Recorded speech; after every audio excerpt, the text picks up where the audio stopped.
Paris, bonsoir. Bonsoir depuis Paris, bonsoir Abidjan, bonsoir Cotonou, bonsoir Bamako, bonsoir Conakry, bonsoir Ouaga, bonsoir Tokyo, bonsoir New York, bonsoir Londres, bonsoir. Bonsoir à chacun d'entre vous. Merci d'être connectés. Nous allons aborder l'actualité politique, géopolitique et sociale. Je suis Gouzane Naounou, mais je ne suis pas à présenter, mais je pense que bon, il est important quand même de temps en temps de se présenter. Voilà.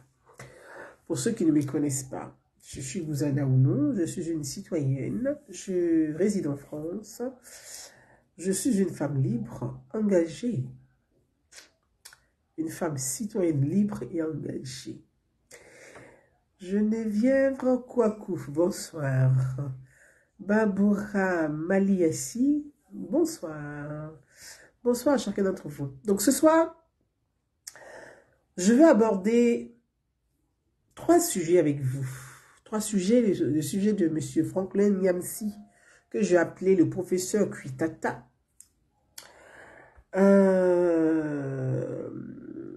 Aborder le sujet de mademoiselle Nathalie Yamb, je crois Yamb, je crois, autant pour moi parce que c'est pas évident, de Kémy Séba, Aminata Sissi, bonsoir, de Kémy Séba. Mais avant d'aborder les 3 sujets, et je vais vous dire pourquoi, enfin, selon mes informations, je ne fais pas des informations. Pourquoi Franklin Nyamsi, depuis 2021, a des soucis en tant que professeur. Il a des soucis d'éthique et de morale en tant que professeur dans le lycée ou le collège où il exerce, en tant que professeur de philosophie. Je vais vous donner aussi des indices de qui sont derrière, qui se cachent réellement derrière Kémy Séba et de Nathalie Yamb. Qui les finance, qui les financerait, qui les finance parce qu'ils sont financés pour des missions de déstabilisation, donc un peu comme des mercenaires africains qui décrient des mercenaires occidentaux mais qui eux-mêmes deviennent aussi des mercenaires. Donc on en parlera, mais on va faire un petit tour du côté de Yopougon parce que j'ai reçu une vidéo à laquelle que j'ai partagée sur ma page Facebook. Je voulais faire un briefing sur la manifestation de l'opposition du côté de Yopougon. Avant de commencer, je tiens à préciser que moi, je ne suis pas contre les manifestations de l'opposition. Je ne suis pas contre, j'ai toujours dit qu'il faut avoir une opposition intelligente, une opposition républicaine, parce qu'on est dans une république. Donc, une opposition se doit d'être républicaine. Parce que une opposition républicaine, c'est celle qui apporte dans la critique objective pour améliorer les conditions de vie de nos concitoyens. Mais une opposition dogmatique est un réel problème, parfois un danger pour ses propres partisans, ses propres militants et un danger pour la République et ses institutions. Donc, je ne suis pas contre les manifestations de l'opposition, mais cette vidéo m'a choqué, d'autant plus que notre pays sort, en train de sortir difficilement d'une crise politique, d'une crise militaire, d'une crise identitaire. On ne peut plus se permettre d'accepter ce genre de propos, de tels propos en tant que militant politique ou même en tant que responsable politique. Dans la dernière de mes vidéos, j'ai attiré l'attention des partis politiques, de tous les partis politiques de Côte d'Ivoire sur ces questions, sur ces notions, sur ces termes, sur ces problématiques, ces sujets, ces expressions qui ont causé, qui ont fait du tort à notre pays. Et j'ai interpellé tous les partis politiques. Voyez, moi je dis je suis une citoyenne. Je ne suis pas une dogmatique, je suis pragmatique. Je crois à ce que j'ai touché, ce que j'ai vu. Je ne suis pas dans ce rêve virtuel où on pense qu'il y a une magie quelque part qui doit tout changer. C'est le comportement de chacun qui doit apporter un plus, un plus, un plus, un plus. Donc l'addition de tous. Et quand je prends la parole, que je parle de ces sujets, quand ça va dans le sens d'un autre groupe, ils sont très contents, ils ovationnent. Et puis quand ça ne va pas dans l'autre sens, ils sont aussi mécontent. Bon, il me critique, c'est bien qu'on me critique, mais il m'insulte et puis bon, ça c'est pas grave.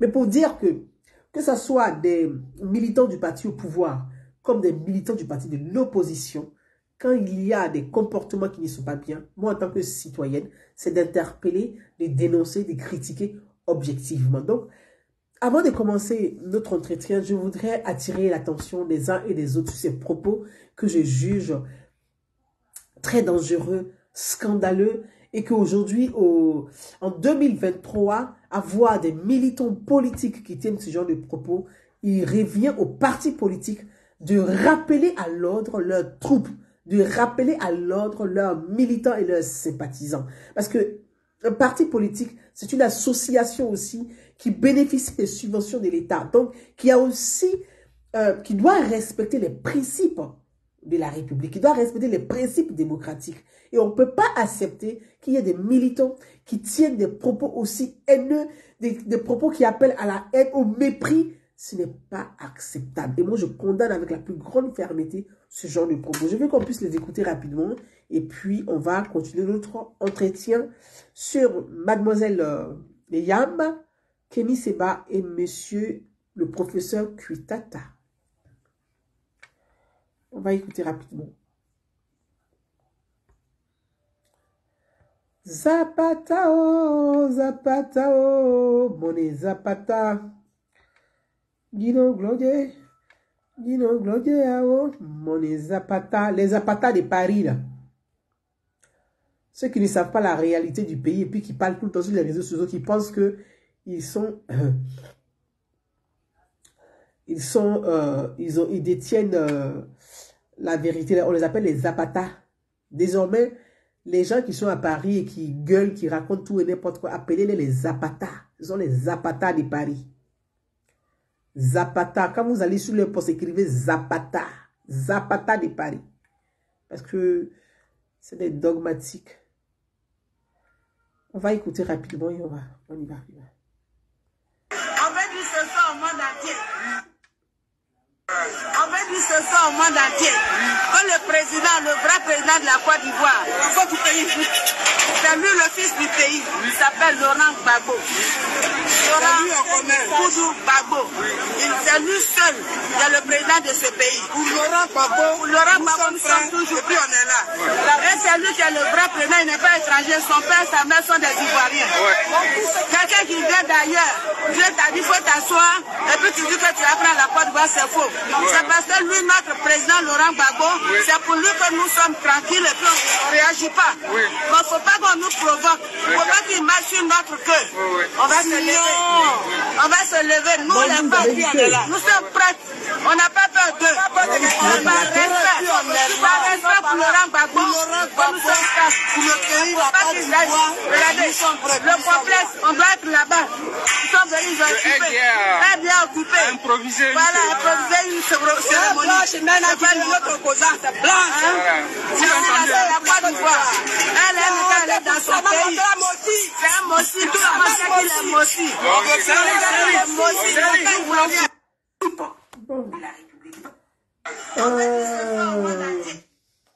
Voyez, voilà des propos. Il faudrait que les responsables politiques de Côte d'Ivoire condamnent ce genre de propos. Il faudrait que les responsables politiques de Côte d'Ivoire condamnent de tels propos. Ce genre de propos ont envoyé la guerre en Côte d'Ivoire hier. Et ce qui est malheureux, ce sont ces malheureuses personnes qui sont toujours des victimes de ces politiciens. C'est ces malheureuses personnes qui sont victimes. Les premières victimes, ce sont ces malheureuses personnes qu'on instrumentalise pour porter la voix de la haine. Les premières victimes quand il y a la guerre, là, ce sont ces malheureuses personnes. Les premières victimes quand il y a la guerre, là, ce sont les enfants de ces malheureuses personnes. C'est triste. C'est pathétique. C'est malheureux d'entendre des mères de famille tenir de tels propos. Vous parlez d'une manifestation que vous avez dénommée fête de la paix, ou bien je ne sais pas comment vous appelez ça, journée de la paix ou fête de la paix, de la liberté. Voilà, fête de la liberté. Votre liberté, s'arrête là où commence celle des autres.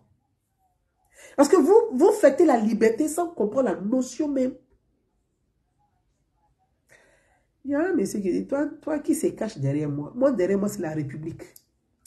La République, je suis porté par la République. Personne ne se cache derrière moi, je suis porté par la République. Parce que j'aime la République, j'aime ses institutions, j'aime les valeurs de la République. Seules les valeurs de la République nous permettent de vivre ensemble. Donc, mes chers messieurs,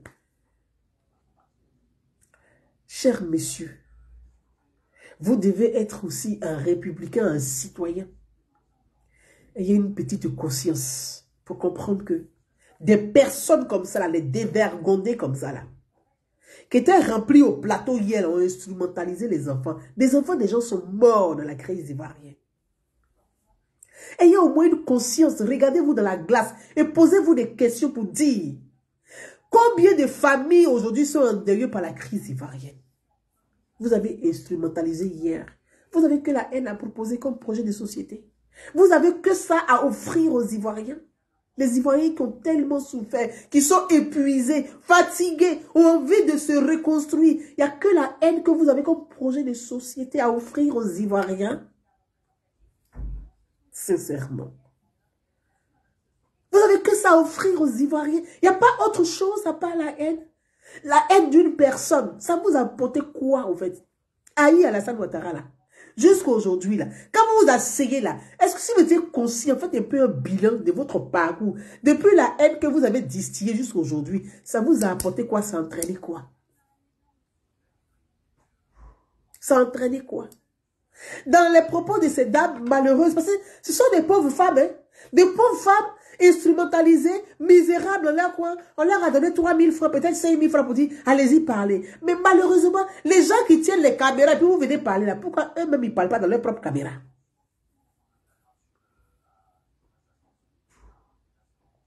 On peut être bête une fois, mais pas 2 fois. Ceux qui tiennent les caméras là, et puis vous parlez, vous racontez des bêtises aussi, des grossièretés, de la haine comme ça là. Pourquoi eux-mêmes, leur propre caméra là, ils ne s'asseyent pas pour parler dans leur propre caméra, puis c'est vous qui parlez. Demain, quand on va vous foutre en tôle, c'est pour venir s'asseoir pour dire oui, c'est la chasse à l'homme, c'est, comment vous appelez votre rhétorique là, c'est, je sais plus, la rhétorique là, oui, on est en train de pourchasser les opposants, on fait ceci aux opposants, on fait cela. Mais personne n'empêche les opposants de s'exprimer. Vous pouvez vous exprimer. Tout le monde est libre de s'exprimer. Nous sommes en démocratie. Le débat démocratique, l'expression démocratique doit nourrir le débat. Mais là, c'est la haine.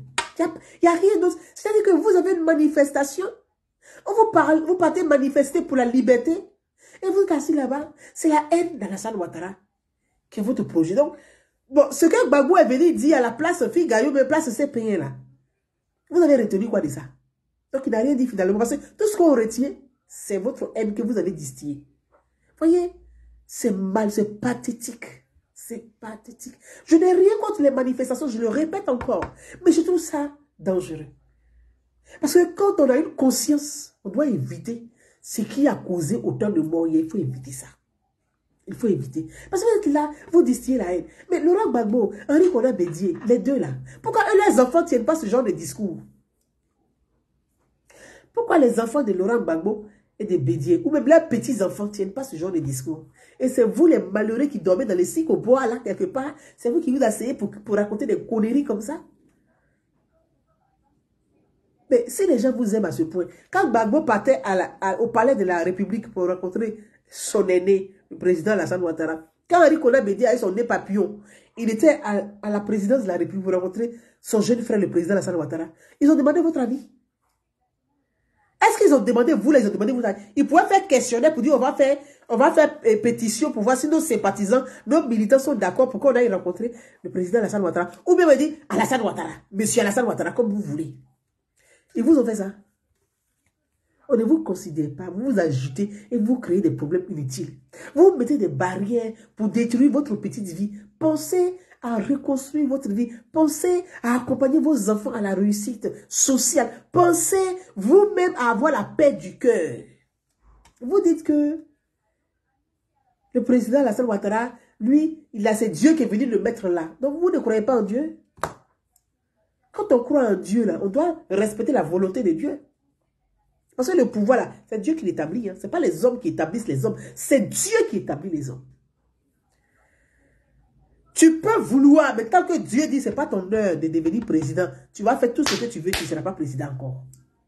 C'est Dieu qui établit les hommes. Donc vous croyez en Dieu, mais quand Dieu vous donne une réponse, vous refusez la réponse de Dieu. Mais c'est Dieu qui a établi Alassane Ouattara.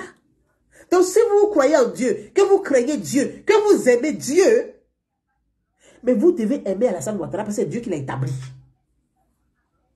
Mais vous n'êtes pas les enfants de Dieu, les enfants de Dieu, les enfants de Satan. Ah, il faut arrêter ça. Ça suffit, il faut arrêter ça. Donc je voudrais dire aux partis politiques de Côte d'Ivoire, tous les partis politiques de Côte d'Ivoire, quand un de vos sympathisants, vos militants tiennent ce genre de propos, vous devez être les premiers à sortir et à dire nous condamnons avec la plus grande fermeté ce genre de propos. C'est comme ça que vous allez éduquer la masse. Participer à l'éducation de la masse. Éduquer vos citoyens à la citoyenneté. Éduquer vos militants à la citoyenneté. On ne peut pas se permettre de tenir ce genre de discours et faire comme si, faire l'autruche.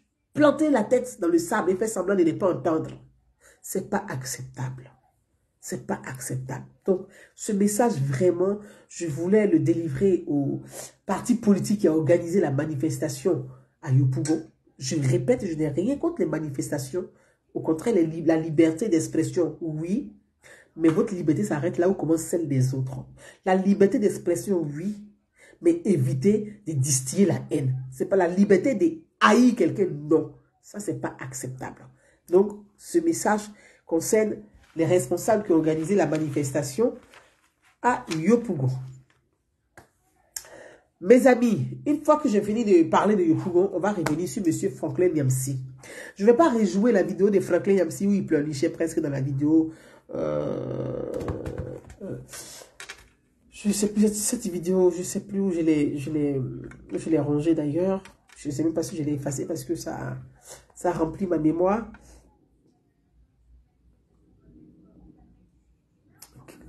Quentin Soum, merci beaucoup. Ça remplit ma mémoire. Donc, Franklin Nyamsi dit, il accuse, comme à son habitude, il accuse l'État de Côte d'Ivoire d'être responsable de... Attendez, je vais répéter. Il faut que je retrouve la vidéo là pour qu'on puisse l'écouter ensemble rapidement pour ceux qui n'ont pas l'information, qui puissent avoir aussi l'exactitude de l'information. Entendre ce qu'il a dit. Nyamsi. Franklin Nyamsi. Bon, on va partir. Oh, pardon, madame. Avec ta voix rouilleuse, là, ça me fatigue les oreilles. Pardon. C'est n'importe quoi. Ces femmes-là, vraiment, au lieu de chercher à prendre aller voir l'entrepreneuriat, on va vous donner peut-être 50 000 francs, vous avez fait vos petits commerces, c'est des conneries quoi, qui vous intéressent. Franchement, ça fait honte. Ça fait honte. Bon, tu vas fouiller, ce sont les mamans qui dansent dans les maquis, là, les femmes sans vergogne, là. Ce sont elles. Sans éducation. C'est les gens qui écoutent les conneries sur les réseaux sociaux, c'est les groupes, là. Ce sont ces gens de femmes, là. Pas d'éducation. Parce que quand on a une éducation, on ne peut pas se permettre de tenir ça. Hein. Franchement, c'est dommage. Vraiment dommage. C'est ce qu'on retient de votre manifestation. Et c'est vraiment dommage. Voilà. Franklin Nyamsi. Donc, mes amis, on va aller chercher Nyamsi. Franklin. Nyamsi, il s'appelle comment? Nyamsi, il a un nom loup, là. Ou à Cameroun officiel. Ouais. Donc il a porté habit de Camerounais maintenant. Là. Monsieur Kuitata, professeur Kuitata. Appelez le frère, le professeur Kuitata. Franklin Nyamsi, il a appelé le Kuitata. Quand il écrit professeur Kuitata. Ah, voilà, is Kuitata. Professeur Awolowo is Kuitata. Franklin Nyamsi, faut venir démentir si ce n'est pas vrai. Il paraîtrait que M. Franklin Nyamsi est accusé d'harcèlement sexuel dans le lycée où il enseigne la philosophie. Il paraîtrait que M. Franklin Nyamsi est accusé d'harcèlement sexuel par une jeune fille. Donc, son histoire qu'il a racontée là. Ah ah! Professeur Kuidata. Il est allé voir les petites filles, là, il pensait, il a trouvé cuit dedans. On t'a sri. Tu es en train de jouer, ils vont te mettre en prison. Ils ne jouent pas ici en France avec les histoires. Vous pensez les professeurs africains, vous appuyez les petites filles là. Ici, là, on ne rigole pas.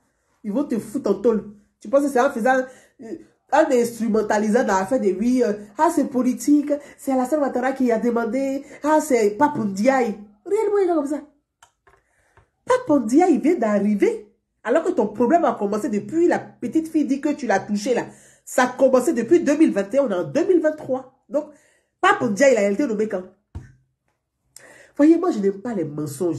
J'aime pas souvent quand quelqu'un est en train de mentir, mais je vais à la sauce.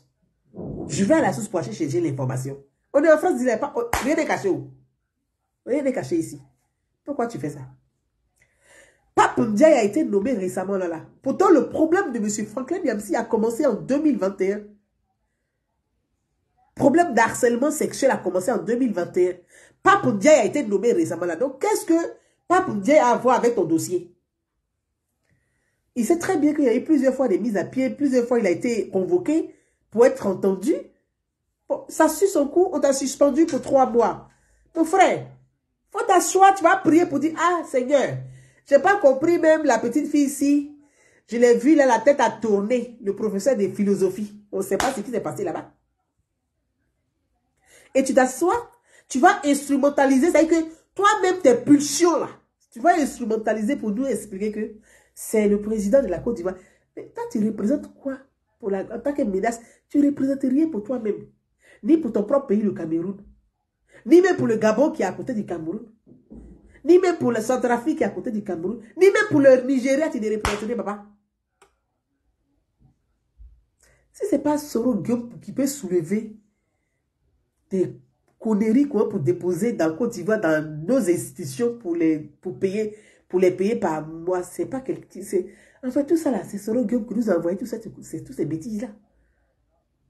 Toute cette racaillerie là, intellectuelle, c'est pas ces racailleries, c'est intellectuel. C'est Soro Guillaume qui a ramassé. Bon, c'est un voyou, de toute façon. Il peut que marcher avec des voyous. Qui se ressemble, ça semble. La troupe ressemble à son chef. Donc ton problème, il n'a rien d'ivoirien. C'est un problème de cuitata. Tu allais faire la danse des chaînes Serge Benoît. Serge Benoît gâté, le professeur Cuitata. Tu allais faire... tu allais prendre la chanson de Serge Benoît là, pour aller déposer dans la classe là-bas. Voilà ton problème. C'est la chanson de Serge Benoît qui t'a créé problème. Hein? Donc, faut arrêter d'inventer, d'affabuler, parce que tu affabules. Franklin Nyamsi affabule complètement.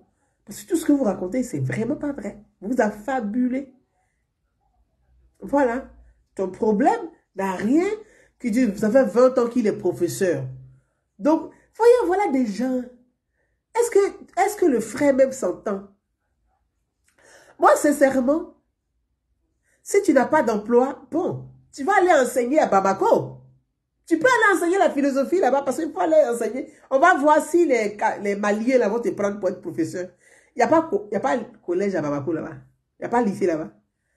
Donc, quel panafricain qui ne veut pas enseigner en Afrique, qui veut enseigner en France? Ah, on peut faire ça. Voyez, vous êtes ambigu, perdu, paumé. Vous vous mentez, vous manipulez vous-même et vous créez des ennuis inutiles. Professeur, tu es panafricain, un professeur panafricain, mais il faut aller enseigner au Cameroun. Va même en Centrafrique, ou maintenant tu préfères salaire des Français en euros là. Ah, tu aimes l'euro? L'euro, tu aimes l'euro? Tu veux pas ton Cori Bank ou bien ton Cori Bank au Mali là. Tu veux pas être payé par votre argent virtuel malien? Voilà, vous êtes assis là en France. La France vous donne du travail. La France vous nourrit. La France vous donne la sécurité sociale. La France vous loge. Moi, je ne sais même pas comment vous faites. Et puis, vous avez tous ces privilèges. Moi, je dis, mais attends, moi, il y a quel problème pour que moi... Parce que franchement, de la manière vous bénéficiez, moi, j'ai envie de bénéficier comme ça. Mais c'est compliqué ici. On dit qu'il faut faire 3 enfants. À cause d'enfants, je ne peux pas. À cause d'enfants, tu allais faire 3 enfants, ils vont crier de tes oreilles. À cause de quoi? Moi, je ne veux plus. Donc, vous êtes en France ici. C'est-à-dire que dans votre propre pays, là, quand vous faites enfant là-bas, on ne vous paye pas. Quand vous faites enfant là-bas, on ne vous loge pas dans la maison. Vous n'avez même pas de sécurité sociale. Là. Vous n'avez rien. Mais vous venez en France. La France vous loge. La France vous nourrit. La France vous trouve du travail. La France vous soigne. La France soigne vos enfants. La France met vos enfants à l'école. Et vous êtes assis sur Facebook. Des panafricains, des panafricains que vous êtes. Vous n'êtes pas des panafricains. Parce que quand on est panafricain, là, on ne peut pas travailler en France. On va travailler en Afrique. D'abord. Il y a des écoles en Afrique qui ont besoin de vous. Allez-y faire du bénévolat. En plus de professeurs. Logiquement, vous devez faire du bénévolat pour dire, mais nous, on aime l'Afrique. On va en Afrique, on ne demande rien aux États. On veut enseigner gratuitement. Il y a les gens même là, qui sont en Afrique, là, ils mangent quoi? Les feuilles à manioc. C'est bio. Ils sont végétariens. Mais soyez des végétariens et puis allez-y vivre en Afrique. Comme ça, vous faites des économies. Vous ne dépensez pas. Vous demandez simplement que les États là vous embauchent à condition qu'on vous trouve un petit logement de 2 pièces ou 3 pièces. Petite chambre. Mais Franklin Ramsey, monsieur le professeur panafricain, il faut aller enseigner en Afrique. Ils vont te payer 500 000 francs CFA. Bon, les salaires là-bas, le professeur en Afrique les paye à 80 000 à 100 000 francs. Hein. Tu dois démontrer que tu es africain maintenant. Va enseigner en Afrique. On va te payer le même salaire que ceux qui sont là-bas. Ceux qui sont là-bas, où toi tu es assis en France, où tu manges, tu bois, tu es rassasié, puis tu dis, on va faire révolution là. Tu vas avoir le même salaire que maintenant. C'est là que tu dois démontrer que tu n'es pas africain. Mais là, tu pleures. C'est pas pour dire, 20 ans, un professeur en philosophie, 20 ans que j'ai travaillé en France, 20 ans. Toi-même, tu t'assois pour dire que ça fait 20 ans que tu es professeur en France. Là. Donc, ça fait 20 ans que la France te paye. Tu n'as pas honte? Ça fait 20 ans que la France te paye, papa. Ouais. Ce Camerounais, s'il est né même il est né même avant la honte. On vous connaît. La maman Patience Damani a chanté ça là. Né avant la honte, on vous connaît. Donc toi, tu es en France. La France te nourrit. La France t'entretient. La France te trouve du travail. C'est là qu'il est assis. Professeur Franklin Ramsey, il faut chasser l'armée française. Il faut chasser, il faut boycotter les... Bon. Vous qui êtes en Afrique, là, vous ne voyez pas que ces gens-là se foutent de vous un peu. Ils vous prennent pour des imbéciles, pour des couillons. Ils vous prennent pour leurs couillons, au fait. Et ils sont assis à l'aise en France. Et puis ils disent qu'ils détestent la France. Ah! Mais moi, je n'aime pas les États-Unis. Vous voyez ma vie là-bas. Rarement. Rarement. Il ne peut pas aller vivre aux États-Unis. Il peut partir en vacances. Il revient, mais vivre aux États-Unis. Il allait faire quoi là-bas? Là, ils sont pressés. C'est des gens pressés. Hey. Donc, moi, j'aime la France, je suis en France. Tu n'aimes pas un pays et puis tu es là-bas. On peut faire ça. On peut faire ça. Franklin Ramsey. On peut faire ça. Mais il est grand temps que monsieur le panafricain puisse aller enseigner en Afrique. Demande à Assimi Goïta, à Shugel, comment il s'appelle le monsieur là? Shugel Maïga. Il n'y a pas d'école. S'il y a des frères maliens ici, il y a quand même des écoles au Mali. Tu vas aller enseigner au Mali. Et puis tiens, tu pourrais aller enseigner au Guinée. Ah, ils en ont besoin. Hein. Ils en ont besoin. Parce que, oh là là, les jeunes filles là-bas, là, mettre lui à la place de là, my God. Va en Guinée, là. Il y a du boulot en Guinée, là. Il faut aller aider les jeunes filles à l'alphabétisation, à apprendre à lire, à écrire. En Guinée, il y a du boulot. Monsieur Franklin, le panafricain. Il faut aller en Guinée. C'est là qu'on va voir votre sens de panafricanisme. Vous êtes assis en France, vous mangez, vous, des péteux. Des péteux. Et c'est vous qui êtes sur les réseaux sociaux. Ah oui, la France. Ah, maintenant là. C'est là où on est au pied du mur. Voici tes garçons. Si tu es vraiment garçon là, c'est maintenant on va voir ça. Normalement là, ton communiqué devait être simple. Je quitte la France définitivement. Je quitte la... C'est là où on dit que, ah, ça c'est un garçon, hein. Je quitte la France. Je suis un panafricain. Je vais en Afrique, vivre en Afrique, mettre mon expertise, mon expérience au service des Africains. Là, on sait que tu as fait un discours. Eh, Franklin, moi aussi, femme meilleure que toi. Voilà des gens qui sont des conseillers. C'est là qui conseillait Soro Yola. Soro, toi aussi, c'est déjà quoi qui les conseille. Tu fais un discours. Je quitte définitivement la France. Je rends les papiers français. Comment t'es français? Le passeport, la rouge bordeaux, là, il est dans ta main. La pièce d'identité est dans ta main. La sécurité sociale est dans ta main. Et c'est toi qui gueule sur les réseaux sociaux. Il faut arrêter ça. Il faut arrêter ça. Tu es un petit pisseur. C'est tout. Maintenant, tu fais pitié. Toi, seul, tu es là, tu cries seul, tu prends le téléphone rouge maintenant pour faire cinéma. 2 jours là, c'est un téléphone rouge qui est dans ta main. On peut faire ça, frère. Moi-même, tu me fais pitié. Là, tu es en train de pleurer. C'est un homme qui est en train de pleurer. C'est un père de famille qui est en train de pleurer maintenant. Tu n'as pas travaillé. Ça, c'est 3 mois. On te dit suspension pour 3 mois. Mais si la procédure, là, si la fille, la justice, c'est ici, et même les ministres, même la caille à harcèlement, là, on ne rigole pas avec eux. Le ministre, même français, même si on dit harcèlement, là, il y a un ministre, là, lui, on dit que quand il est dans son bureau, il aime que ses secrétaires sentent ses orteils. Il a démissionné. Il a été trébalé devant la justice en France. Sa vie est gâchée. Jusqu'au il est caché en Corse là-bas. Il ne sort même plus à la télévision. À plus fort. Tu vois, voilà des choses. Et tu n'es pas le seul professeur en France qui a des problèmes comme ça. Hein. Il y a eu un professeur comme ça à Nantes. Il y a eu un autre professeur comme ça à Rennes.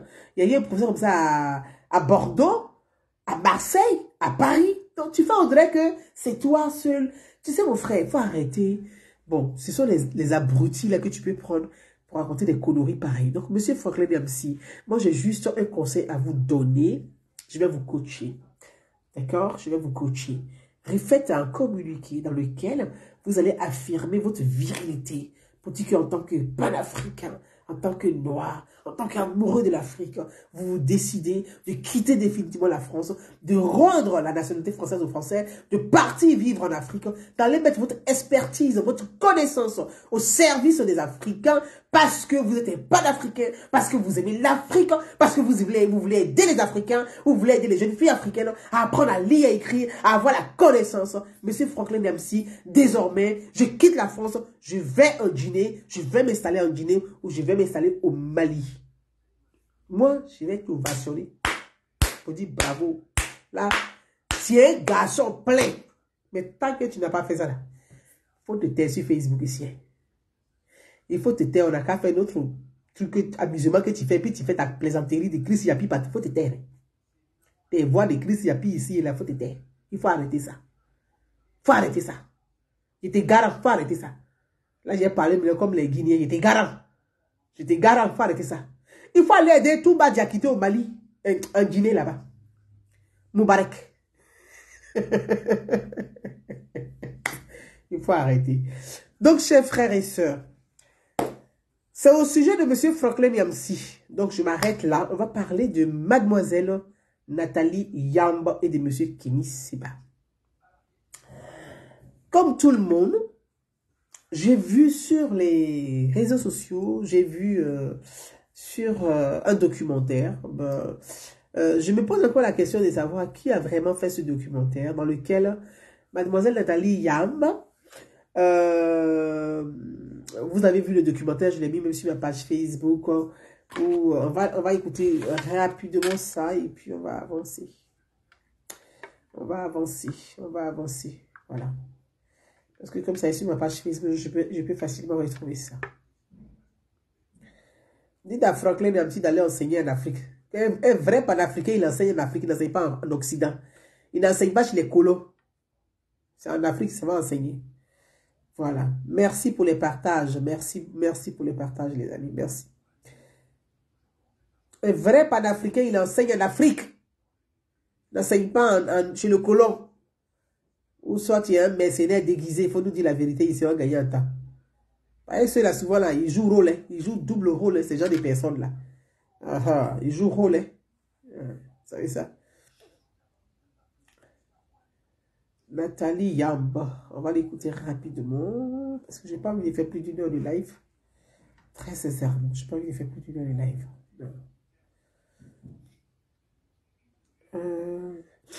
Je suis un peu... oui, moi, je suis asthmatique, donc... et puis, c'est la saison à ce moment-là. Hein. De pollen, on est au printemps, donc c'est pas facile pour nous autres, là. Nathalie, elle est où même, la fille, là? La fille a la tête au melon. L'ex-belle-sœur des Ivoiriens. Nous aussi, des vraiment Ivoiriens aussi. Elle dit, oh, vous avez quel problème? Bon. Aïe. Je ne vois pas mamie. Elle est où, Nathalie? Eh, pardonnez-vous aussi, là, vous trouvez. Nathalie. Mamie Melon.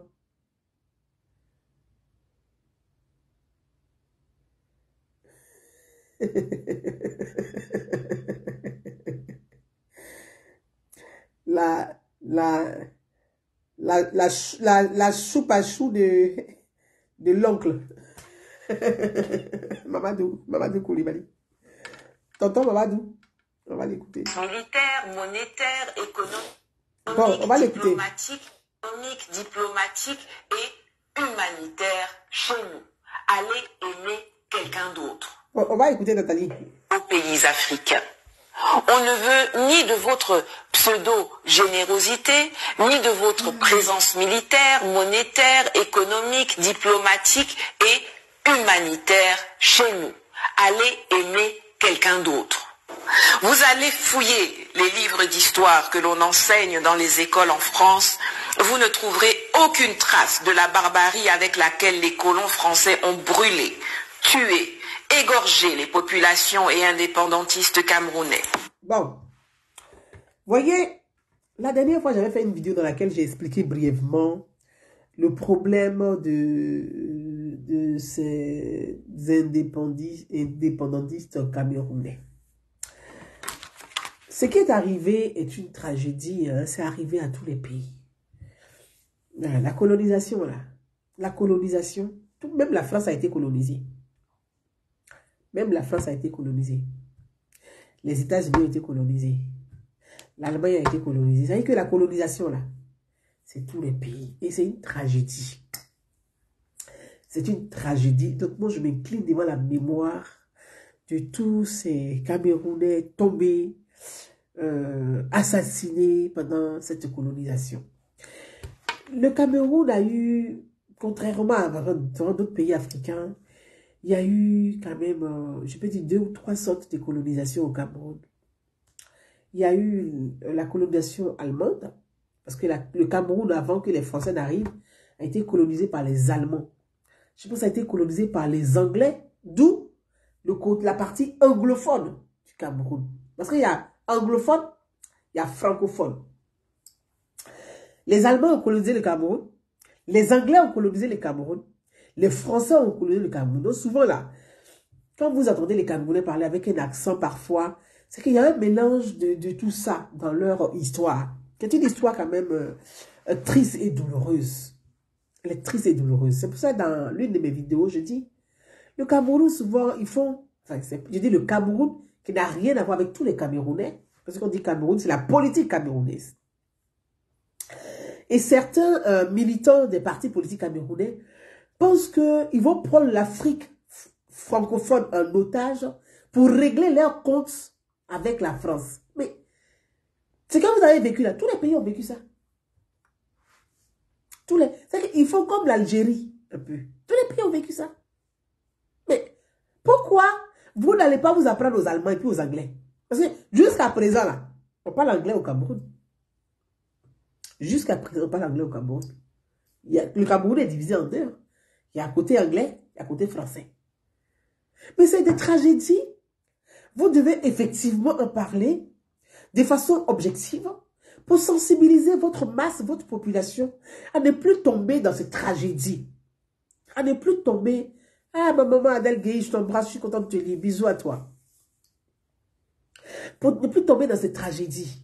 Mais, c'est-à-dire que chacun est assis sur son histoire et qu'il pense que son histoire doit être l'histoire de tout le monde et qu'on doit se faire la guerre parce qu'on doit venir venger ton histoire. Non. Quand on veut écrire son histoire, on ne l'écrit pas dans la vengeance. On l'écrit pour ne pas que ça se répète et que d'autres pays ne vivent pas la même chose, tragédie. Le problème en Afrique, il est là. On ne sait pas écrire notre histoire. Et donc on dit oui, pourquoi dans les livres d'histoire, en France, dans les écoles, on ne raconte pas la tragédie, ce que les colons ont fait aux Camerounais. Mais est-ce que vous êtes assis un jour pour étudier l'histoire de France? Est-ce que vous êtes assis un jour pour étudier l'histoire de France? L'histoire de France a été faite dans le sang. L'histoire de France a été dans le sang. La France où nous sommes assis, puis on dit pays des droits de l'homme là. Pour arriver à pays des droits de l'homme, c'était des massacres, des tueries, du sang. Vous ne pouvez même pas vous imaginer. Je vous invite, pour ceux qui n'ont pas encore vu ce film, quand vous sortez de là, votre regard change. Vous dites quoi? La Vendée. Mourir ou vivre. La Vendée. Ah, merci mon fils. Merci Maïwe. Parce que j'ai regardé le film à lui au cinéma. Je suis allé partir avec mon fils.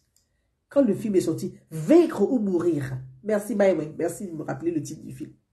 Vaincre ou mourir. Allez-y, regardez ce film-là. Vous allez comprendre comment, pour arriver à la République française, là, ils ont massacré les populations. C'est que eux-mêmes, c'est que pour arriver à la démocratie, pour arriver à la République d'abord, avant d'arriver même à la démocratie, là, quand on vous parle de la France des Lumières, là, c'était des combats. Ils se sont entretués pour arriver à ça. Allez-y, regardez. Vaincre ou mourir. La Vendée. Ils ont massacré les génocides vendéens. Je suis rentré dans le cinéma quand le film, c'est pas tout. Je vous dis là, c'est pas toutes les salles de cinéma qui ont montré le film là. C'est pas toutes les salles de cinéma qui ont montré. C'est que je vous donne un peu des indices, des exemples pour écrire votre histoire. Parce que chaque pays africain a son histoire, a vécu quelque chose de tragédie. Oui, c'est vrai. Mais pour écrire ça là, ce n'est pas les États qui vont vous dire, oui, on va écrire ça, oh là là, on va écrire ça pour vous, oh là là, on va faire ça pour vous. C'est une question d'éducation. Je prends le cas de Villiers en France, ici, qui était un ministre marginalisé et qui a été un homme politique qu'on a trouvé de l'extrême droite. Mais moi, je ne comprenais pas. Au début, je disais, mais je voulais comprendre l'histoire du monsieur et tout ça là. Mais il a dit, il a été marginalisé ici là. Jusqu'à politiquement, ils l'ont tué. Pourtant, dans sa famille, ce sont des généraux de l'armée. Ils sont des généraux de l'armée, mais ils n'ont jamais dit, on va faire un coup d'État. Jamais. Jamais. Pourtant, ils ont été marginalisés. Ils étaient en Afrique, là, il y a longtemps, vous avez fait un coup d'État. C'était une question d'éducation. De Villiers, là, Puy du Fou, pour ceux qui vivent en France ici, vous avez vu le Puy du Fou qu'il a construit sur le plan culturel. Il a allé, ça dit, il a fait une association. Il est de la Vendée. Il connaît l'histoire de la Vendée. Il sait comment la République a massacré les Vendéens en France. Mais son histoire là, pour pouvoir retracer l'histoire de la Vendée, écrire l'histoire de la Vendée, il est passé sur le plan culturel. Association, un peu. Deuxième étape, il a reconstruit la Vendée, parce que les Vendéens, là, ce sont les gens qui sont à chevaux, ce sont sur les chevaux. L'histoire, il a retracé l'histoire. Le film est sorti, c'est son fils qui a produit le film. En France, là, interdiction dans les grandes salles de cinéma. Ce sont des petites salles de ciné qui ont pas... Vous avez entendu parler du film sur les médias? Non, oui. C'est des petites salles de ciné qui ont sorti. C'est vrai qu'eux-mêmes qui sont français. Donc, toi, Nathalie, là, tu dis la France n'a qu'à venir dans ses écoles. On dit, ah oui, quand on est parti au Cameroun, on a tué des Camerounais, on a tué ici. Et puis les Allemands aussi vont écrire leur livre. Ah oui, quand on est parti au Cameroun, on a tué des Camerounais, on a tué des Camerounais. Les Anglais aussi ont venu écrire aussi, dans leurs écoles aussi à Londres, là-bas, en Angleterre, au Royaume-Uni. Ah, quand on est parti au Cameroun, on a tué les Camerounais. Quand ils finissent ça aussi, ils vont prendre encore. Ah, quand les Portugais vont dire, ah, nous on a colonisé au Portugal, là. Ah, quand on est parti en Afrique, on est allé au Congo, on a massacré les Congolais, les Angolais, les ceci. Après, les Espagnols aussi vont écrire leur livre d'histoire. Ah, quand on est parti aussi, on a massacré. Parce que la colonisation dont vous parlez là, avant d'arriver à la France là, plusieurs pays ont colonisé l'Afrique. Et ça a été des batailles. Prenez l'histoire du Gabon, la bataille qu'il y a eu là-bas. Donc vous êtes assis là, en tant que des petits, je ne pourrais pas dire, oh, CON, des petits CON, vous emmerdez les gens, vous jouez les petits mercenaires pour déstabiliser les États africains et vous êtes financés par d'autres personnes. C'est ça, c'est là où je vais en venir. Pour vous dire, merci Syrah Diomandé, merci Syrah, oui, le Puy du Fût, magnifique. Vous pouvez même aller là-bas au Puy du Fût. Allez-y avec vos enfants, une sortie un week-end, magnifique. Mais le monsieur a fait ça. Moi, je suis rentré au cinéma, j'ai pris mon fils, il dit, bien, on va aller regarder ce film-là. Au début, il dit, ah, maman, il dit, on y va. Quand je suis rentré là, au début du film, j'ai pleuré jusqu'à... Je suis sorti de la maison, il était comme ça, rouge. Le monsieur dit, oulala, je dis, monsieur, parce que c'est un film. Tu pleures. Tu te dis, mais attends. Ah, vous avez massacré des gens comme ça? Quand toi, tu t'assois là, tu dis, oui, la République, là, pour arriver à la République, là, ça a été un combat. Nathalie, donc au lieu de s'asseoir pour se jouer, ouais, je suis africaine, pas d'Africain, il faut libérer la France, il faut que l'armée française quitte la France, l'Afrique, il faut que... Hey, il faut aller à Francfort. L'armée américaine est là-bas. Vous parlez de quoi? Vous parlez de quoi? Vous parlez de quoi? Vous ne pouvez pas aller dans l'espace. Vous ne pouvez pas déjouer un nucléaire. Même on va prendre même abeille, même pour... C'est-à-dire qu'on va prendre un missile. Abeille va porter missile. Vous ne pouvez pas distinguer entre abeille, missile. Vous ne pouvez rien de tout ça. C'est vous qui êtes assis, faites les gueulards sur les réseaux sociaux pour pouvoir déstabiliser les États africains. Mais vous êtes des mercenaires. Mademoiselle, moi, toi et puis Kémy, c'est pas des mercenaires au service de celui qui vous paye dans son intérêt du moment. Vous faites exactement comme ce que vous reprochez aux colons. Vous êtes pire même que les colons. Parce que c'est quoi? Vous dites que les colons ont détruit l'Afrique. Mais vous, c'est que vous faites quoi? Vous appelez à la destruction du continent africain. Parce que la stabilité dans les pays, là, ça ne vous arrange pas. Donc, vous voulez... Donc, vous êtes payé pour jouer le jeu de certaines puissances pour déstabiliser les États africains. Vous parlez. On ne sait pas de quoi vous parlez. Bon, il y a des âmes fragiles qui n'ont pas compris. Et qui sont souvent emportés par ce genre de haine. Vous distillez la haine. À Francfort, là, les Américains sont là-bas. Mademoiselle Nathalie Yam, les Américains, là. Pourtant, c'est parce que l'Allemagne voulait coloniser, les Anglais voulaient coloniser la France. Vous avez compris? Donc, vous pensez que quand on voit dans les écoles, et puis on parle anglais, là, c'est pourquoi?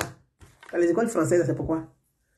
La France met ça pour dire que oui, on ne veut plus parler anglais dans nos établissements. Ah, vous ne savez pas de quoi il s'agit. Les Allemands là voulaient coloniser la France aussi. Les Américains sont arrivés là. Ça a été des guerres. Et chacun se bat pour pouvoir récupérer un morceau. C'est la jungle. Seulement que nous, on bat chacun les pieds, les mains. Et puis on raisonne. Allez-y à Francfort. L'armée américaine est là-bas. Quand on parle de l'OTAN, là, c'est quoi? C'est qui l'OTAN? C'est les Américains. Mais ils sont en Europe, dans chaque pays européen. Ils sont assis là-bas, basse. Et puis c'est comment ça chauffe pas. C'est ce qu'ils disent là que les pays européens font. Vous parlez de quoi? Chacun a colonisé son camarade et puis on est assis là. Chacun a son territoire et puis on est assis là. Chacun a ses alliés et puis on est assis. On ne peut pas se permettre de déstabiliser les États africains comme ça parce qu'on doit servir un tel, un tel. Moi, je me pose la question de savoir que Kémy Séba et puis Nathalie, en tout cas, ces deux-là, je me dis de toute façon, il y a deux puissances pour l'instant qui aiment jouer ce jeu-là. C'est la Russie et les États-Unis. Ce genre de personnes comme ça, là, ils passent par derrière, puis ils font ce qu'ils jouent rôle. Ils jouent rôle. Moi, je dis cela, ils jouent rôle. Ils jouent rôle. Ils jouent rôle. Et donc, je vais venir sur le problème du CFA dont parle mademoiselle Nathalie. Vous savez, il y a un entrepreneur camerounais du nom de Émile Parfait Simb, pour ceux qui le connaissent. Vous irez chercher après sur YouTube, faire vos recherches. Et vous allez taper Émile Parfait Simb. Simbe ou Simb. Qui était un ancien enseignant en informatique. Et qui a fondé après son entreprise qu'il appelle Global Investissement Trading dans la crypto-monnaie. Pour ceux qui se rappellent, où on disait, oui, il y a un Africain qui est le précurseur de la crypto-monnaie en Afrique. Celui-là, il s'appelle Émile Parfait Simb. Émile Parfait Simb a des réseaux d'influence avec des hommes forts proches du pouvoir russe, de la Russie. Je reprends parce que ce que j'ai en train de dire là, je ne suis pas sûr de répéter 2 fois ça. Je dis, Émile Parfait Simb est un entrepreneur camerounais, ancien enseignant en informatique, qui a fondé son entreprise dans la crypto-monnaie qu'il appelait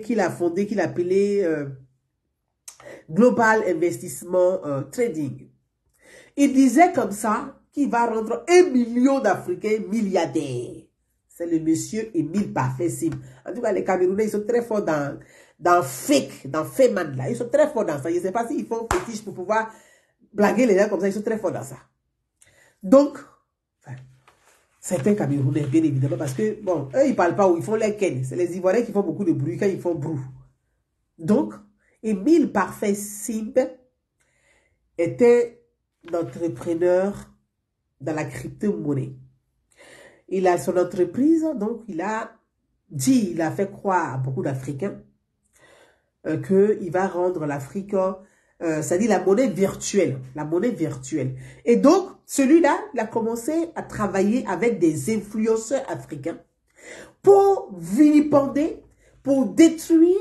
C'est-à-dire, c'est une politique. Étant donné que M. Émile Parfait Simb est bien implanté dans le réseau russe des hommes forts autour et proche du pouvoir du Kremlin, donc de la Russie, la stratégie derrière, il y a une stratégie derrière. La stratégie de la Russie, la géopolitique de la Russie, c'est d'affaiblir le dollar. Parce que le problème qui se joue aujourd'hui, il est là. Hein. Écoutez très bien. Parce que là, on est sorti du sujet des bêtises de Franklin MC, on a rigolé un peu. Là, on est vraiment dans un problème géopolitique très, très important qui touche vraiment les États et qui parle même d'une manière, qui parle du problème mondial, en gros. Un peu. Parce que je ne vais pas rentrer dans les détails. Mon cher, où je suis assis là, je n'ai pas pied sur caillou. Je ne vais pas m'amuser à ça. Et donc, Émile étant implanté dans le réseau russe, il est revenu en Afrique.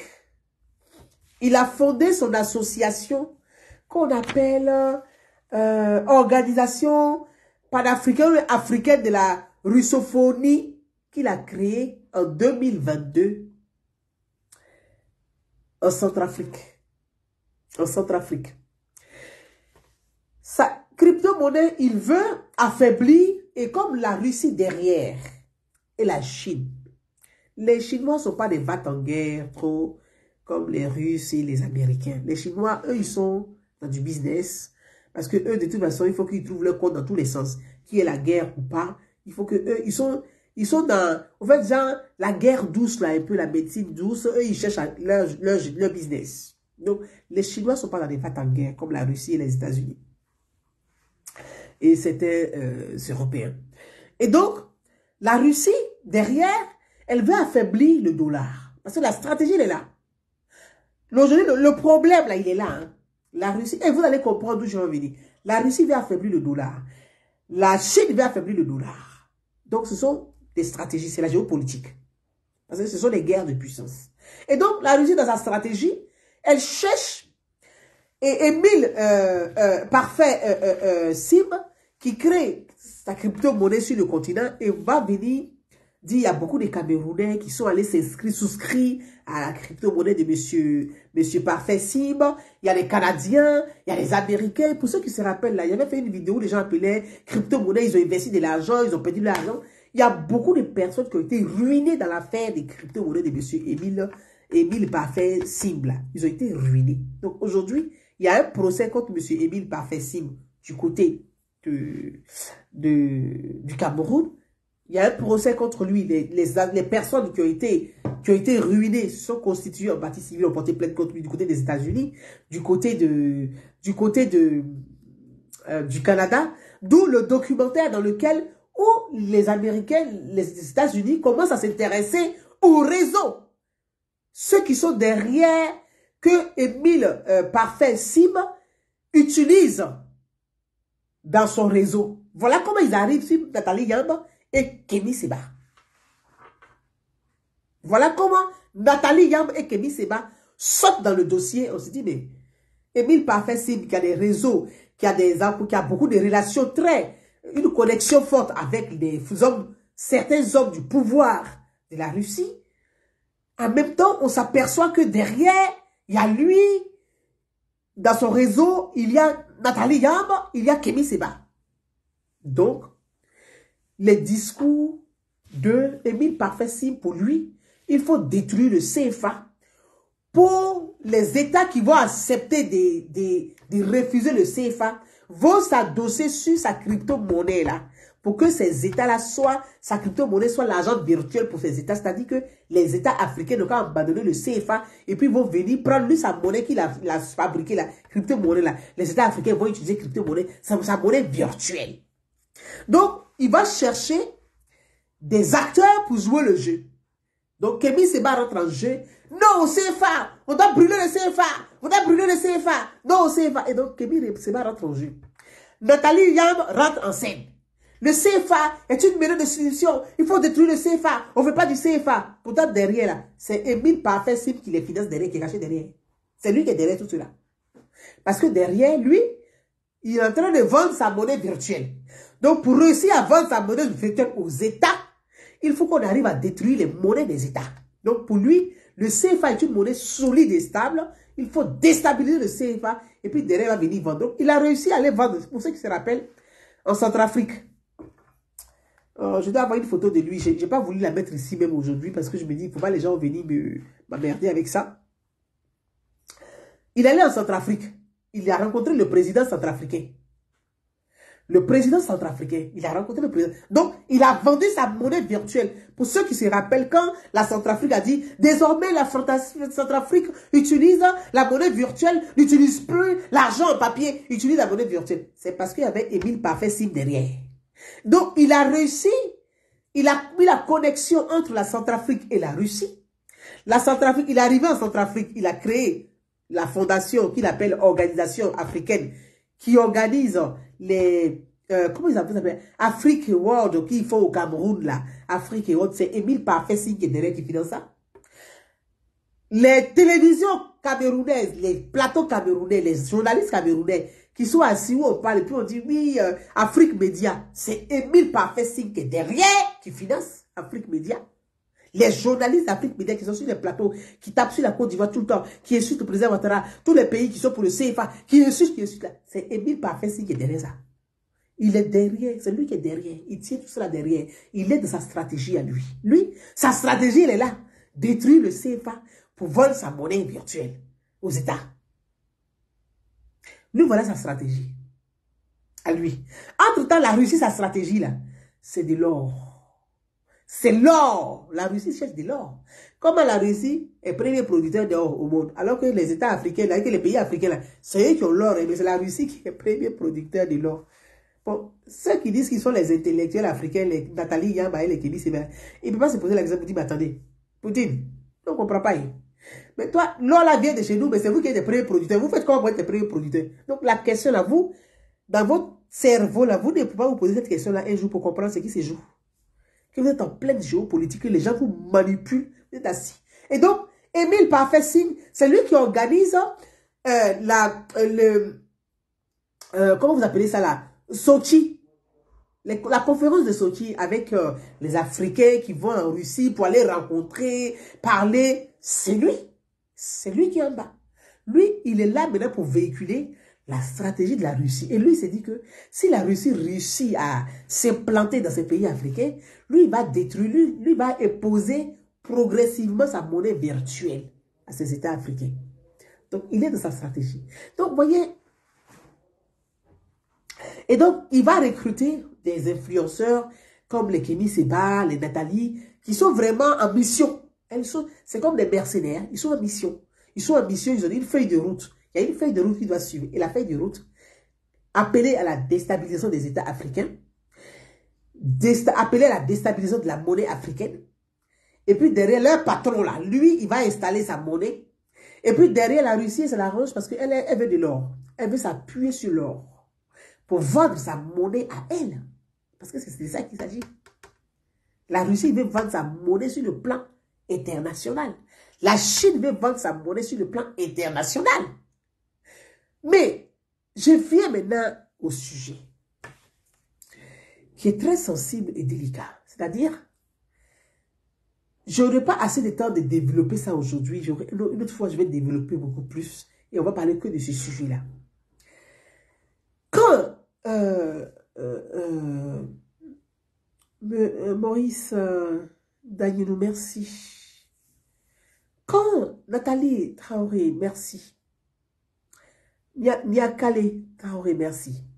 Quand Monsieur Émile veut vendre, donc lui, ce qui l'intéresse, là, il a la Centrafrique entre ses mains, via ses partenaires russes.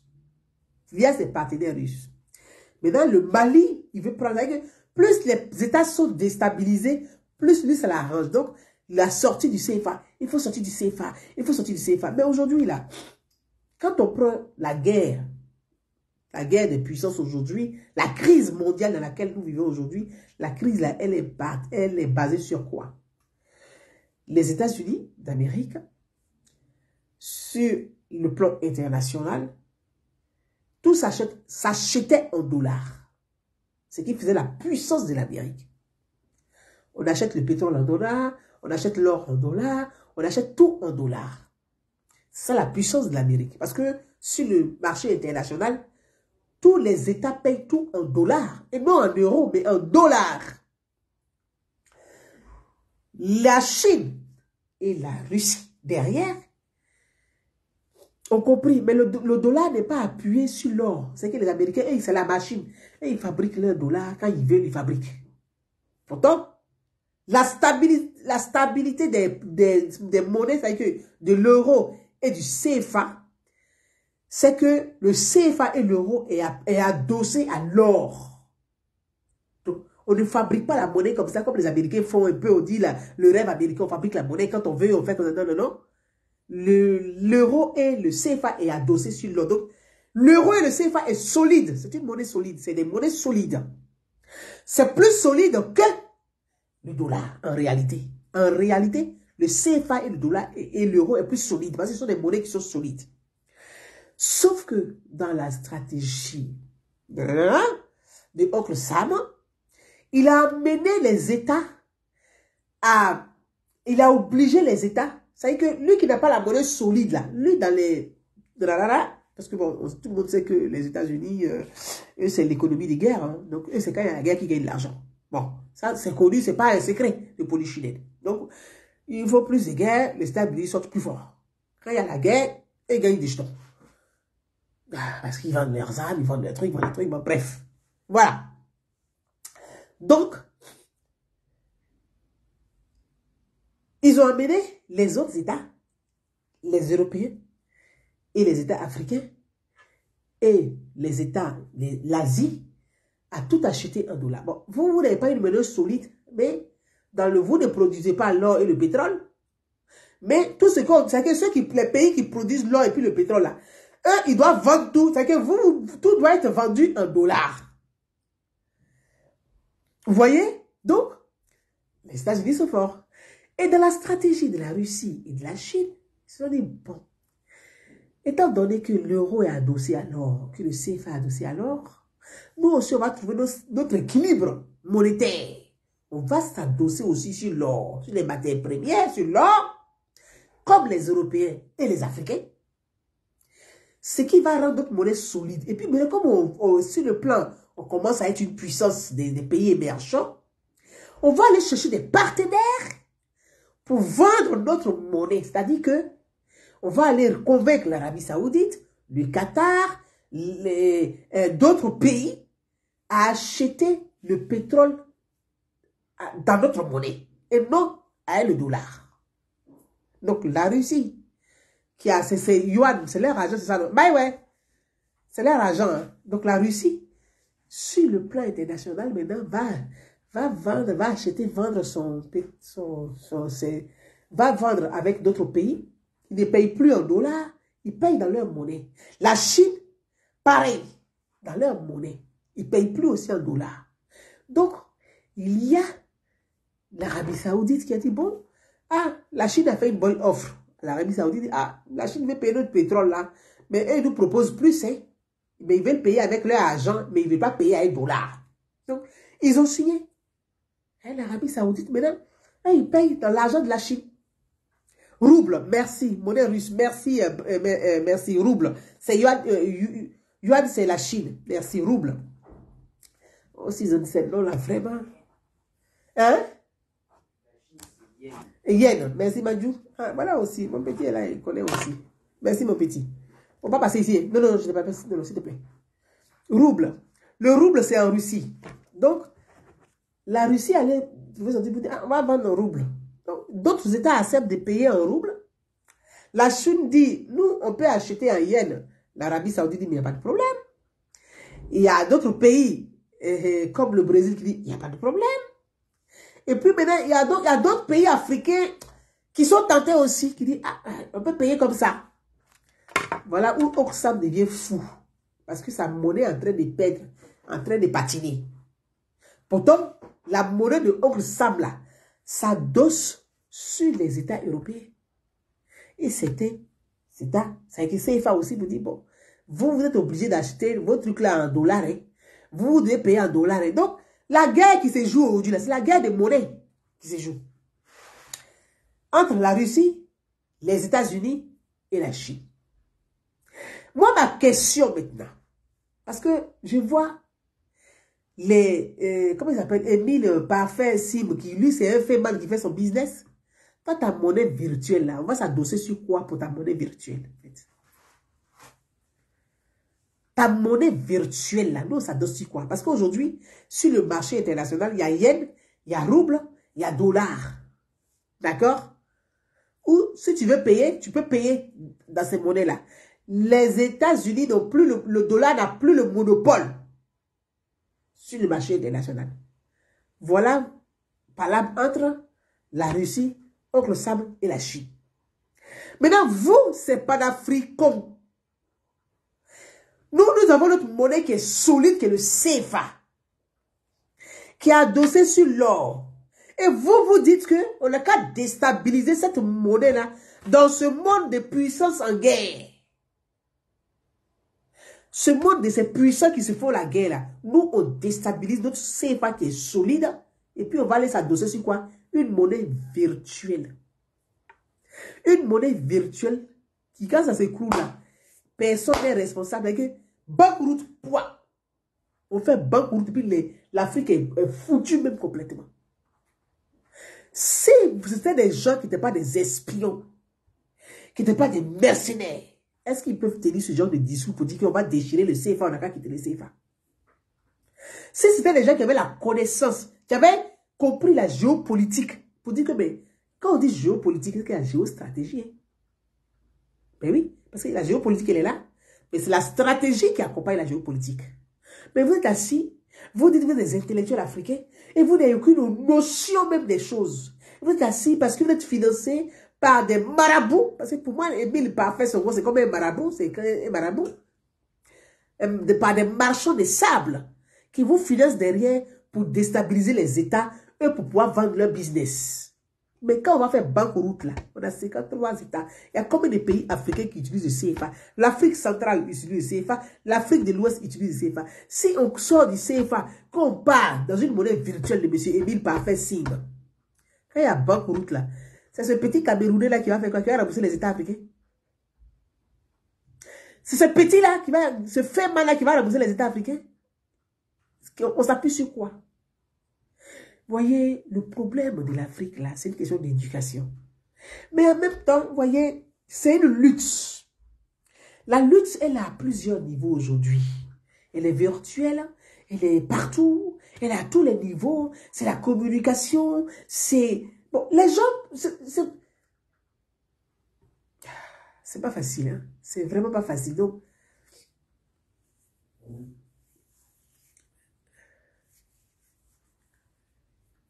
c'est vraiment pas facile. Donc, on arrive à ça. Donc, derrière, étant donné que la Russie s'appuie sur de l'or, la Chine s'appuie sur de l'or, parce qu'aujourd'hui, là, qu'est-ce que la Russie, quelle est sa stratégie? La Russie dit qu'elle va aider les États. Ça veut dire qu'elle va aider le Mali, on va aider le Mali. Nous, on va venir combattre auprès du Mali, on envoie Wagner. Mais, qui paye Wagner? Le Mali, demandez la junte militaire malienne. C'est avec quoi qui paye Wagner? La junte militaire malienne paye quoi avec Wagner? Wagner dit, nous, on va venir vous aider, on vous demande pas de payer, mais on veut juste prendre de l'or. Nous, on va creuser, si on trouve de l'or, on prend de l'or. Voilà. Donc, eux, c'est l'or. Puisque leur monnaie, désormais, est adossée à l'or. Pour être solide. Donc, la Russie a besoin de l'or. Le rouble a besoin de beaucoup d'or. Donc, c'est pour ça que la Russie, elle est active hein, aussi le continent africain. En Centrafrique, ils sont en train d'amasser. Et comme le président centrafricain, il est assez...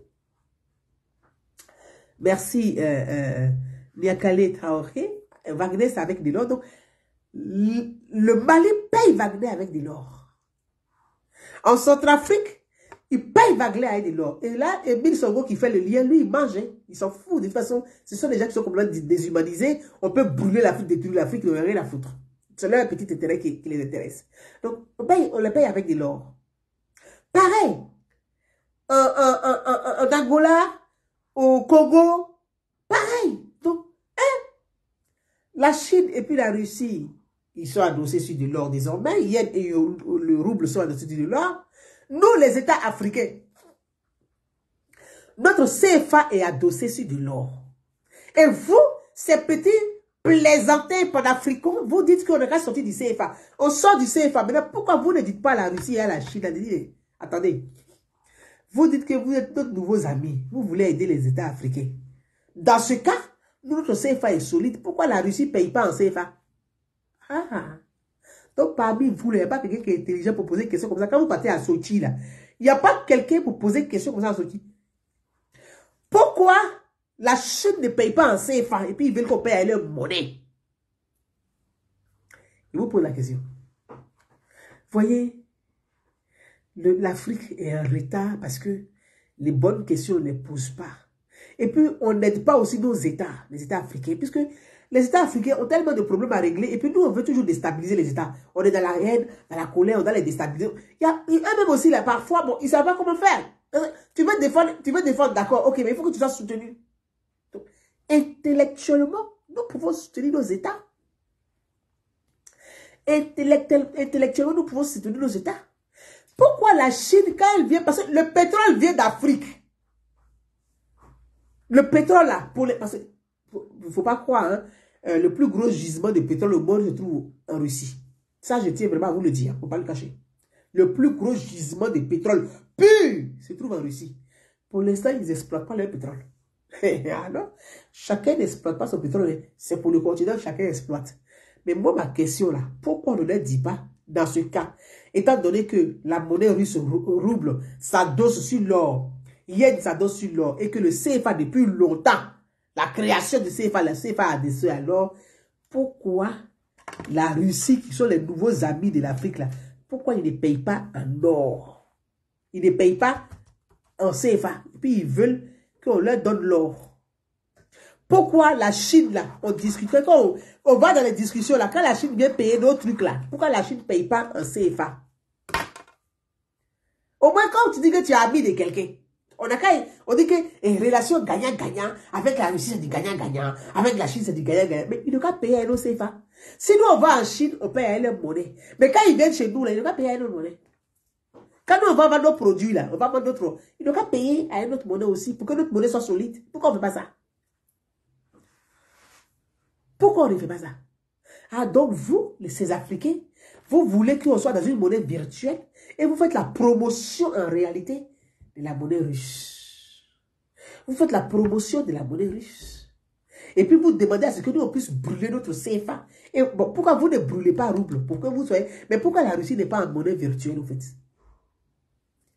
Les panafricains, puisque organisation africaine de la russophonie.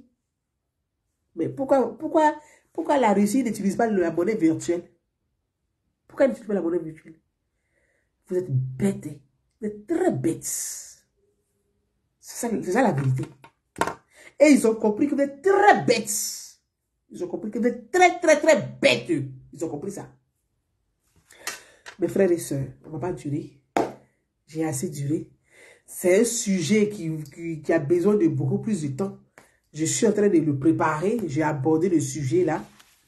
On aura le temps de l'élargir avec plus d'éléments encore.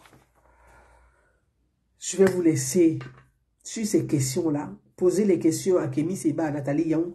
Pourquoi la Russie n'utilise pas la monnaie virtuelle de M. Émile Parfait Simba? Puisqu'il est si intelligent, qu'il est ami de la Russie, qu'il fait une organisation africaine pour pouvoir aller en Russie. Parce que bientôt, là, il est en train de recruter. Hein, les réunions se font au Mali et tout cela pour aller en Russie. Pour aller là-bas, pour aller insulter les États africains qui utilisent le CFA parce qu'il doit faire la promotion de sa monnaie virtuelle. Et donc, avec ses amis russes, donc ils vont inviter ces influenceurs criminels, influenceurs des réseaux sociaux pour aller vilipender les États africains là-bas. Donc, le problème, il est à ce niveau-là. Et moi, j'évite vraiment les États africains. Et c'est sur ça que j'ai discuté avec certaines personnes quand même hautement respectées en France. J'ai dit que je reviendrai sur ce sujet. J'ai dit, je pense que les États africains et la politique française ont raté quelque chose. Et ce quelque chose-là, je l'expliquerai dans une autre vidéo. C'est malheureux à dire, mais il y a quelque chose qui a été raté. Et que ce quelque chose-là, on peut le rattraper. Mais pour ce faire, il faut travailler avec les bonnes personnes pour rattraper. Parce que le rang, il est là. Quand la Russie vient aujourd'hui en train de louer, payer presque des mercenaires activistes pour pouvoir détruire l'image des pays africains francophones, et c'est surtout sur l'Afrique francophone, détruire la politique, la relation, la solidité des États africains, déstabiliser les États africains. Pendant ce temps, qu'est-ce que les États africains font? Rien. La seule chose qu'ils vont faire, ils vont nommer certains farfelus d'ambassadeurs. Mais ça ne marche plus en fait. C'est que les États africains, pour ceux qui me suivent depuis très longtemps, ça fait 2 ans que j'ai tiré la sonnette d'alarme. J'ai dit, dans les années à venir, les réseaux sociaux sont un pouvoir perpendiculaire.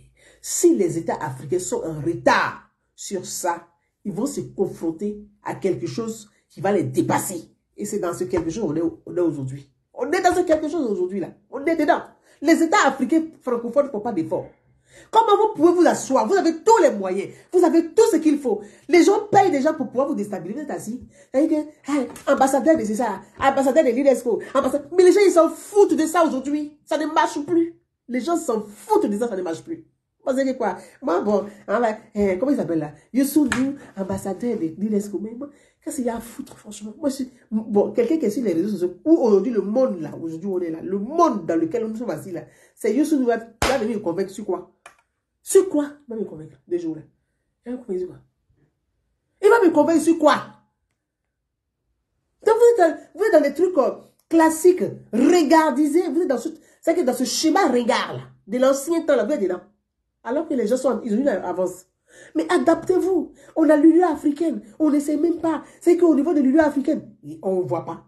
Sincèrement. Parce qu'il y a des stratégies qui sont là. Vous ne faites pas ces stratégies. La CEDEAO aussi, là, pareil. Quand vous avez des sommets, là, on ne voit rien. Il y a, faut dire, ça veut dire que nous, on se bat on se crève les cheveux, la tête, les ménages, pour pouvoir essayer de parler. Mais il n'y a rien derrière. Il n'y a pas de suivi. Mais ces gens-là, les Kémy Séba, les Nathalie Yaou, là, pourquoi aujourd'hui, ils sont là comme ça en train d'avoir... Mais c'est une organisation. C'est une organisation avec les moyens conséquents qu'il faut pour pouvoir vous diaboliser, pour pouvoir vous dénigrer, pour pouvoir vous déstabiliser. Si derrière, il n'y a pas de rapport de force, mais tant pis. C'est tout, tant pis. Mes frères et sœurs, bonsoir.